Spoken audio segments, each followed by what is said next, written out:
Leading up to the premiere of Season 1 of the Fallout TV show, I released a Fallout IRL video where I went over the Red Scare and McCarthyism and how the Fallout franchise used these same principles in its own world building. What I didn't know at the time was that the Fallout TV show would heavily lean into the same concept for many of their pre-war scenes. And so let's break down and go over how the Fallout TV series uses the Red Scare and McCarthyism to build upon the world of Fallout. Let's get into it. But first, what was the Red Scare?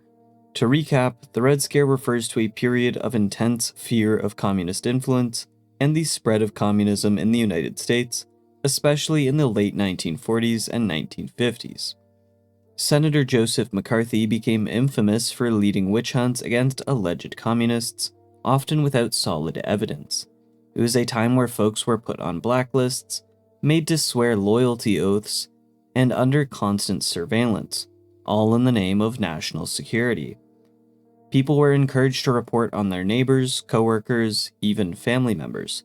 Being labeled a communist or simply refusing to cooperate with investigators could ruin your career or land you in jail. And it wasn't just the government either. The private sector played along, especially in Hollywood, where studios refused to work with actors, writers, and directors if they were rumored to be or supposed communist sympathizers. All of it created a culture of paranoia and conformity where fear dictated behavior. Now, Fallout took that real fear and paranoia and used it to build their world. The idea that communism was an invading ideology was weaponized by Fallout's US government and corporations as the ultimate justification for control. In the games, we see propaganda everywhere, warning citizens to beware the Red Death or that communism is coming. Billboards ask people to call a hotline to report a commie devil. Mr. Gutsy's combat dialogue threatens to show how Uncle Sam deals with commie maggots. In Fallout 3, Liberty Prime literally marches into battle shouting phrases like, "Death is a preferable alternative to communism." It's over the top, but not far from the same extreme patriotic rhetoric exhibited during the Cold War. Fallout takes these real experiences from Cold War paranoia and builds a whole society that grew out of it. But it's not just the games. As expected, Fallout's TV show uses the same Cold War paranoia to effectively craft a setting that mirrors the games. And nowhere is this more present than during the pre-war scenes with Cooper Howard. For example, it's in episode 3 where we see Howard working on his film, The Man from Dead Horse. All is going well with filming, except that Cooper is hung up on his character and what he thinks his sheriff character would do when encountering the film's villain, Joey Toro. When Coop asks to bring up his concerns with the film's scriptwriter, a man named Bob, Coop is informed that Bob was fired for his alleged ties to communism and communist sympathizers. This parallels real concerns in Hollywood during the Red Scare. At the time, the House Un-American Activities Committee, or HUAC, launched an aggressive investigation into the film industry, seeking to root out supposed communist influence. The HUAC was an investigative committee established in 1938 to investigate alleged disloyalty and subversive actions of private citizens, public employees, and other organizations suspected of having communist ties.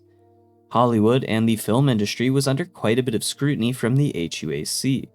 To avoid any severe consequences, many studios quickly fell in line with the demands of the committee, creating blacklists of writers, actors, and directors who were suspected, often on flimsy or purely circumstantial evidence, of having communist ties or sympathies. One of the most famous examples of this was the Hollywood 10.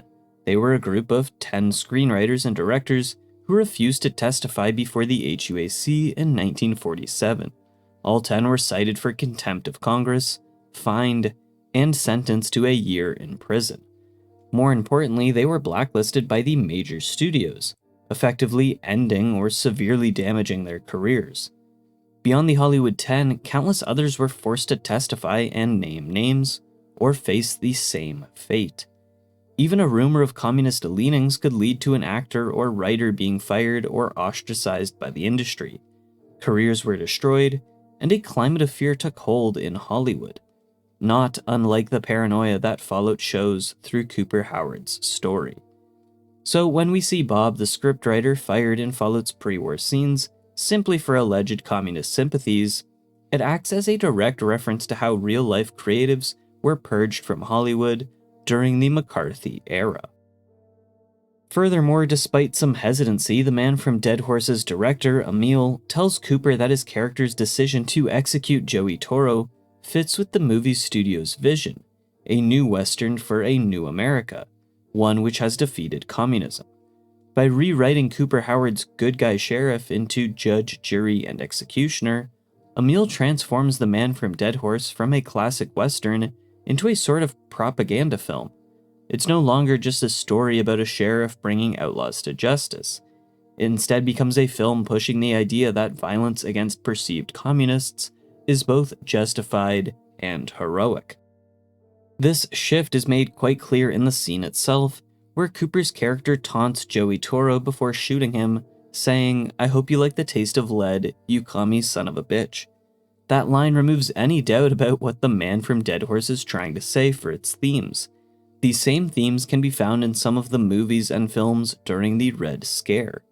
For example, the 1950 film The Woman on Pier 13, originally titled I Married a Communist, portrayed communists as ever-present threats infiltrating American institutions. Films like I Was a Communist for the FBI and Big Jim McLean similarly depicted communism as a hidden menace requiring constant vigilance and aggressive countermeasures. These movies framed communists as dangerous enemies, normalizing the idea that extreme measures, like the HUAC, were necessary to protect society and the American way of life. In Fallout's pre-war America, Emil's desire to have Coop's sheriff spew a violent anti-communist line before pulling the trigger fits well when considering the real-life Red Scare. It shows how, both in real life and in Fallout's retro-futuristic world, entertainment was weaponized to stoke fear and justify hardline responses to suspected ideological threats. But it wasn't just Hollywood that was affected. It's during a conversation at a bar with one of his colleagues and friends, Charles Whiteknife, that Cooper Howard finds himself invited to a meeting. And while he initially dismisses Whiteknife's offer, believing his group to be a bunch of social radicals, Cooper's curiosity gets the better of him, and he decides to attend the meeting. It's at that meeting that Miss Williams discusses the failings of the current government, how the American dream is really just a dream, and that while America says it's striving to improve and be better, the government is steering itself towards a cliff's edge, unable to stop.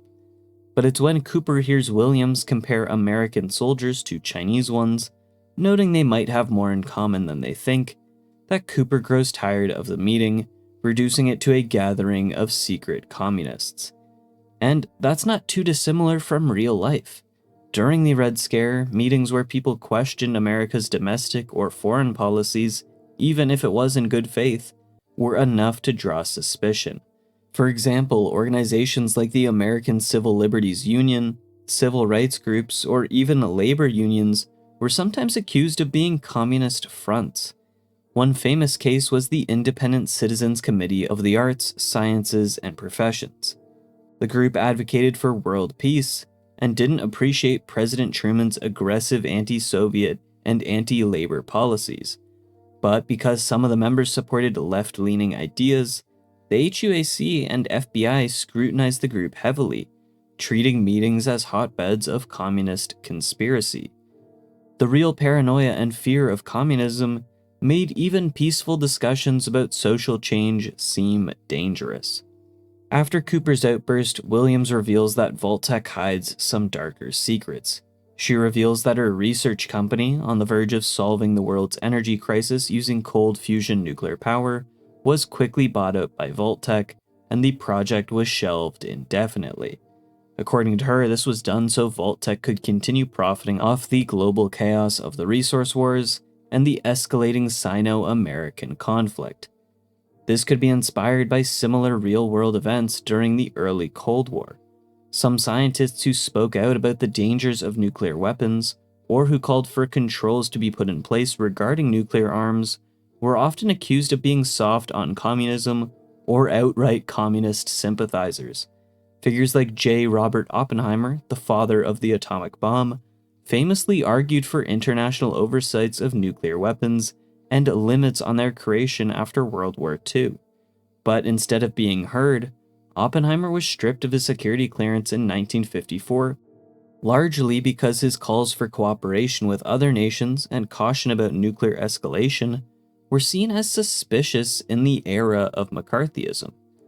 Other examples include one of the most famous scientists of all time, Albert Einstein, who found himself smeared by anti-communist groups and placed under FBI surveillance for years.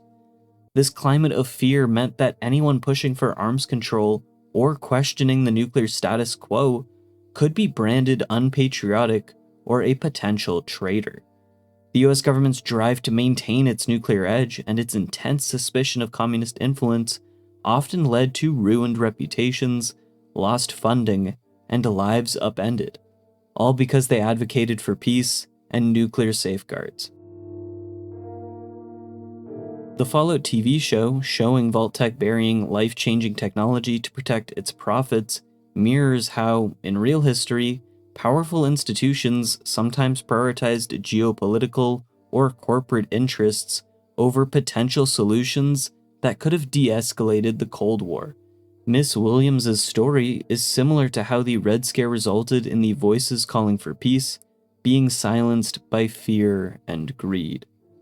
Just like in the games, it's in the Fallout TV series that the Red Scare and McCarthyism help shape the pre-war world. Through propaganda, blacklists, and corporate exploitation, the years leading up to the Great War were defined by fear. Scenes like Cooper Howard's film and the silencing of scientists show how paranoia and suspicion drove society towards collapse. The nukes clearly did most of the damage, but it's clear that fear and paranoia helped accelerate the end of the world. That's all from me today, folks. If you liked the video, be sure to share and subscribe. Join the Discord. Have a good rest of your day. Cheers. Now that right there is Vault 4's 3-foot thick lead casing, strong enough to keep out the rads and the reds.